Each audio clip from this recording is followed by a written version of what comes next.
says, and the boy thinks that she's swaying towards him like all men. And the boy says, Norika Korea,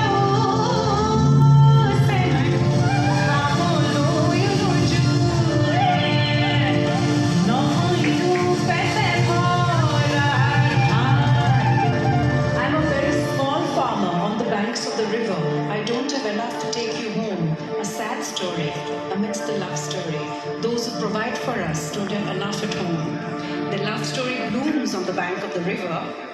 And of course it's a story. And they realize that the bihu that they danced on the banks of Brahmaputra has the same rhythm and the same notes like the Scottish reels on the banks of the Clyde.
আগবাঢ়াই নিদিব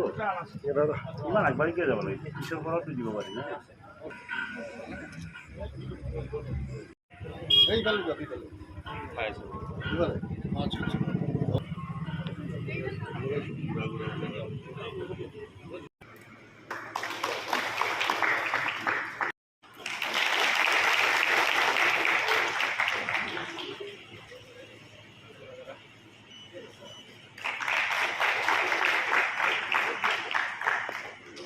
পৰিৱেশ ইমান ধুনীয়া জিলা তামোলপুৰ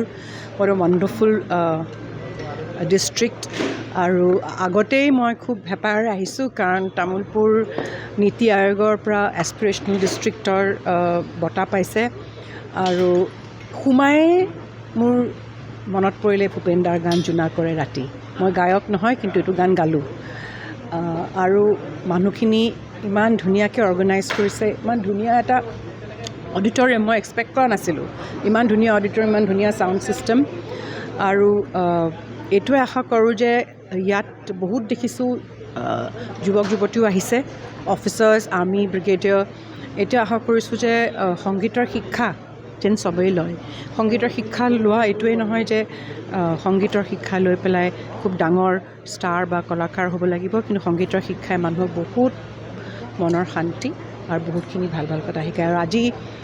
ভাৰতৰ 79th independence স্বাধীনতা দিৱস এই ক'ব বিচাৰিছোঁ যে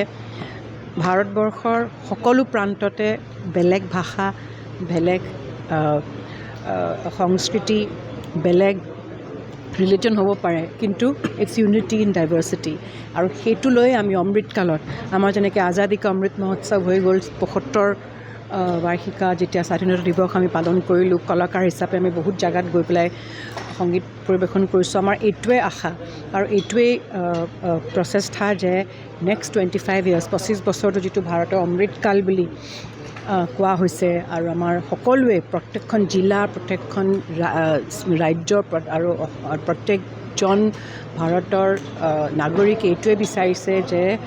অমৃতকালত আমি নিজৰ we have to give our best to the country আৰু এক ভাৰত শ্ৰেষ্ঠ ভাৰত যিটো আমাৰ প্ৰধানমন্ত্ৰী শ্ৰী নৰেন্দ্ৰ মোদীজীৰ ভিজন এক ভাৰত শ্ৰেষ্ঠ ভাৰত এনেকেই হ'ব এনেকুৱাই জিলা সমষ্টি প্ৰায় আৰম্ভ হৈ গোটেই এক ভাৰত শ্ৰেষ্ঠ ভাৰত হ'ব আৰু তাকে মই আশা কৰি তামোলপুৰৰ সকলোকে মোৰ শুভেচ্ছা আৰু অভিনন্দন জনাইছোঁ আৰু এনেকেই যেন সংগীতৰ the power of music heals and connects everyone সদায় সেইটোৱে মই আশা কৰিলোঁ আৰু মোৰ গোটেই সংগীবৃন্দৰ তৰফৰ পৰা আপোনালোকক ধন্যবাদ জ্ঞাপন কৰিলোঁ 80তম স্বাধীনতা দিৱসৰ প্ৰাক মুহূৰ্তত আজি সুনীতা ভূঞা বাইদেউ আমাৰ মুম্বাইৰ পৰা আহি আমাৰ ইয়াতে সংগীত পৰিৱেশন কৰিলে আৰু সংগীত পৰিৱেশন কৰি আমাক সকলোকে মন্ত্ৰমুগ্ধ কৰি ৰাখিলে। আমি আজি এই মঞ্চৰ পৰাই সকলোকে স্বাধীনতা দিৱসৰ প্ৰাক মুহূৰ্তত অভিবাদন জনাইছোঁ, ওলগ জনাইছোঁ। আৰু অহাকালিৰ আমাৰ যি ৰাতিপুৱা পতাকা উত্তোলন কাৰ্যসূচী আছে তামোলপুৰ হায়াৰ ছেকেণ্ডেৰী খেলপথাৰত, তালৈকে সকলোকে নিমন্ত্ৰণ জনাইছোঁ। আৰু আজাদী কা অমৃত মহোৎসৱ আৰু হৰ ঘৰ তিৰংগা যি কাৰ্যসূচী ৭৫ বছৰ ভাৰতৰ স্বাধীনতা আন্দোলনৰ যি কাৰ্যসূচী চলি আছে, সেই কাৰ্যসূচীৰ লগত সংগতি ৰাখিয়েই আজি এই সংগীতানুষ্ঠানৰ আয়োজন কৰা হৈছে।